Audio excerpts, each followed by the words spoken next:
प्रेरणास्पद कथाएं YouTube channel पर मैं धनंजय जैन आप सभी का हार्दिक अभिवादन करता हूं।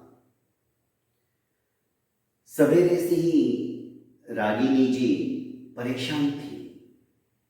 जैसे तैसे उन्होंने पूरा दिन निकाल लिया, पर पैरों में भयंकर वेदना हो रही थी। रात को कराहने की उनकी आवाजें सबसे छोटी बहू नमिता सुन रही थी और जानबूझ के वो किचन में बर्तनों को इस तरह से बजा के काम कर रही थी कि उसको कुछ सुनाई नहीं दे रहा हो। उसके मन में डर था, कहीं सासू मां मुझे बुला ना ले और पैरों की चंपी करने को ना कह दे, पैर दबाने की नौबत ना आ जाए।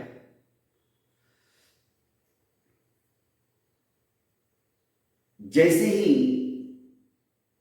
उसने अपने किचन का काम समेटा, समाप्त किया और अपने रूम में जाने लगी, तो सोचा कान लगा के सुनूं तो सही, ससुर जी से क्या बातें करती है, क्या बातचीत चल रही है। स्पष्ट आवाज बाहर आ रही थी। रागिनी जी अपने पति से कह रही थी कि देखो ना, रोहिणी जो उनकी बड़ी बहू 2 दिन क्या चली गई अपने मैके, सारा घर ऐसा सुना सुना लगने लगता है, उसके बिना मन ही नहीं लगता है। ससुर जी भी कहने लगे, हाँ हमें उसकी आदत हो गई है और वो भी हमारे घर के प्रत्येक सदस्य को समझ के चलती है। इसे गुस्सा आ गया। इनके लिए कितना भी करो कोई फर्क पड़ने वाला नहीं है। मैं सारा दिन सवेरे से शाम तक घानी के बेल की तरह लगी रहती हूं, फिर भी तारीफ रोहिणी की होती है, मेरी तो कुछ वैल्यू ही नहीं है। यहां पर ऐसे भनभनाती हुई अपने रूम में आ जाती है। दीपक उसकी तरफ देखता है और कहता है, क्या बात है, आज बड़ी गुस्से में नजर आ रही हो, क्या हुआ, किसी ने कुछ कह दिया क्या? उसने कहा, किसी ने कुछ नहीं कहा, आप सो जाइए। ऐसा रूखा सा जवाब जब दीपक ने नमिता से सुना तो बोलने लगा, क्या बात है नमू, कुछ तो बता, तू ऐसे गुस्से में अच्छी नहीं लगती। तेरा ऐसा गोरा चिट्टा रंग रूप भी गुस्से से जब तमतमाता है ना, तो देखने का मन ही नहीं होता है। इतना कहना ही था, नमिता और ज्यादा चिढ़ गई। उसने कहा, मुझे कुछ नहीं हुआ, मुझे गुस्सा आने का कारण अपने मां बाप से पूछो। मैं यहां सारा दिन काम कर रही हूं, फिर भी तारीफ जेठानी जी की ही होती है। दीपक समझ गया कि नमिता को गुस्सा किस बात का आ रहा है। दीपक ने कहा, सवेरे नाश्ते में क्या बना रही हो? भेजा फ्राई करूंगी।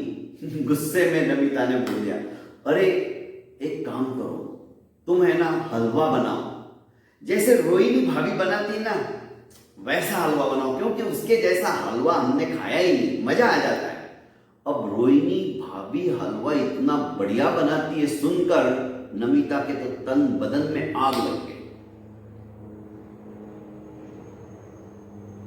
चिढ़ के रह गई, कुछ बोली नहीं और चुपचाप सो गई।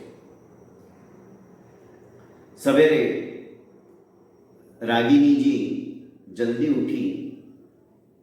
नमिता अभी तक सो रही थी। उन्होंने फटाफट अपने पति के लिए चाय बनाई। सोचा कि नमिता उठ जाएगी तो नाश्ते में कुछ ना कुछ बना देगी। वो चाय लेके आई और उसके बाद में पूजा घर के अंदर पूजा करने के लिए बैठ गए। अचानक दीपक उठा और उसने नमिता को उठाते हुए कहा कि उठो उठो नमू, समय हो गया है, सूरज निकल आया है और तुम अभी तक सो रही हो। मम्मी ने खुद ने चाय बनाकर पापा को पिला दी, तो मैं क्या करूं? आपकी मम्मी जल्दी उठ जाती है, मैं अपनी नींद उनके लिए क्यों खराब करूं? नमिता का चिढ़ा हुआ स्वर अभी तक, उसका गुस्सा ठंडा नहीं हुआ है, इस बात का द्योतक था। दीपक कुछ नहीं बोला। नमिता जैसे तैसे उठी, बाथरूम गई, फ्रेश हुई थोड़ी और फटक से किचन में आ गई। उसने पोहा बनाया और डाइनिंग टेबल के ऊपर लाकर रख दिया। रागिनी जी आती है और कहती है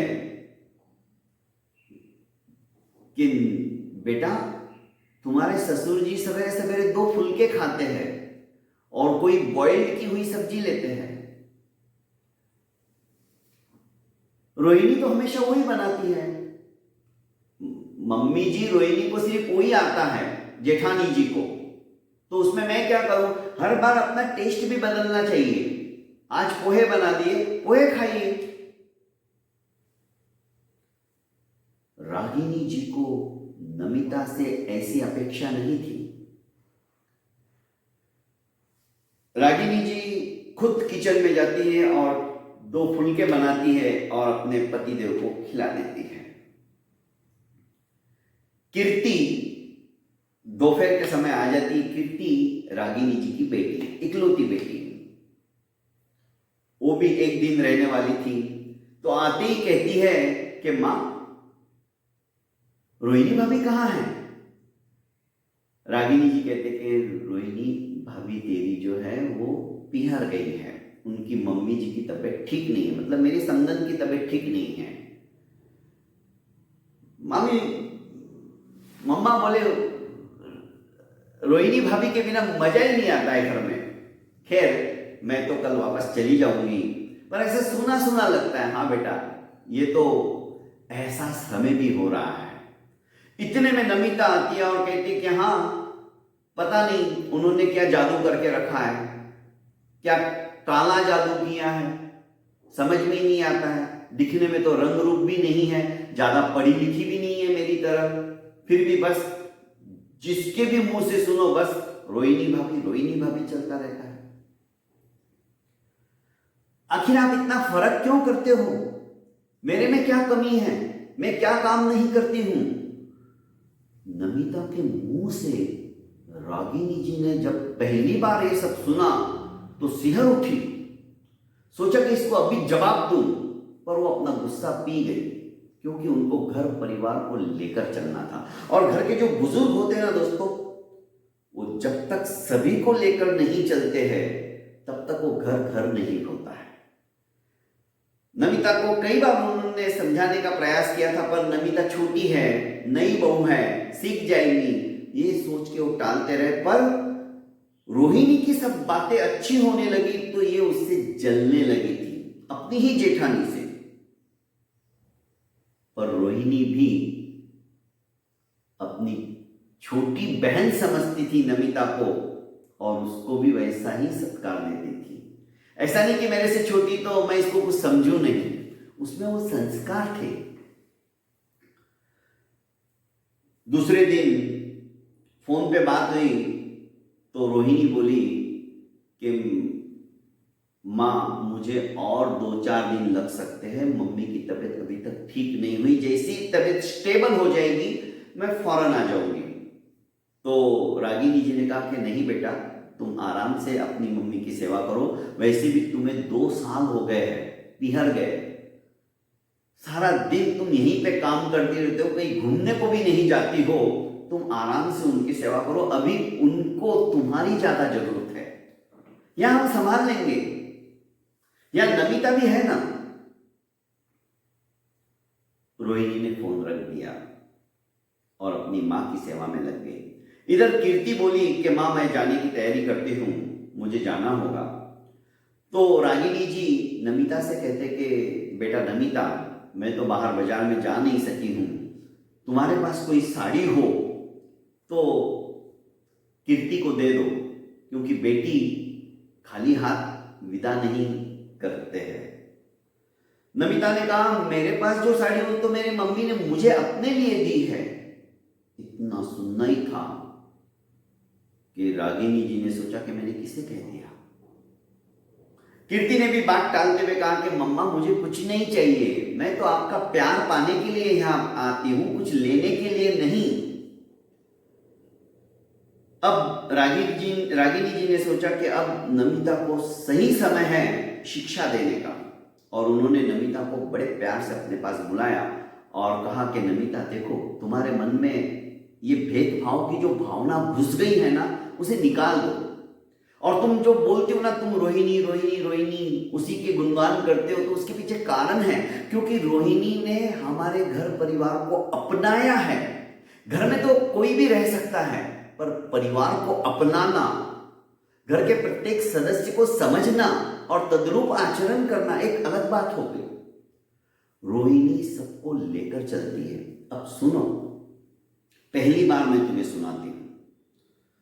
जब कीर्ति का विवाह होने वाला था तो इनकी हालत खराब थी, हमारे पास पैसा भी नहीं था, तो रोहिणी ने आकर अपने समस्त गहने लाकर रख दिए तुम्हारे ससुर जी के हाथ में और कहा कि पिताजी, इसमें से जितना पैसा मिल रहा है सब दीदी की शादी धूमधाम से कर दीजिए, आप गहनों की चिंता मत करो, जब हमारे अच्छे दिन आएंगे तो आ जाएंगे।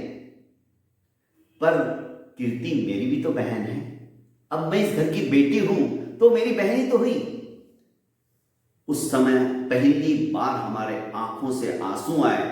कौन अपने पीहर से लाए हुए गहने सबके सब दे देगी, पर उसने दिया क्योंकि उसने इस परिवार को अपना हिस्सा समझा, इस परिवार को अपना परिवार समझा।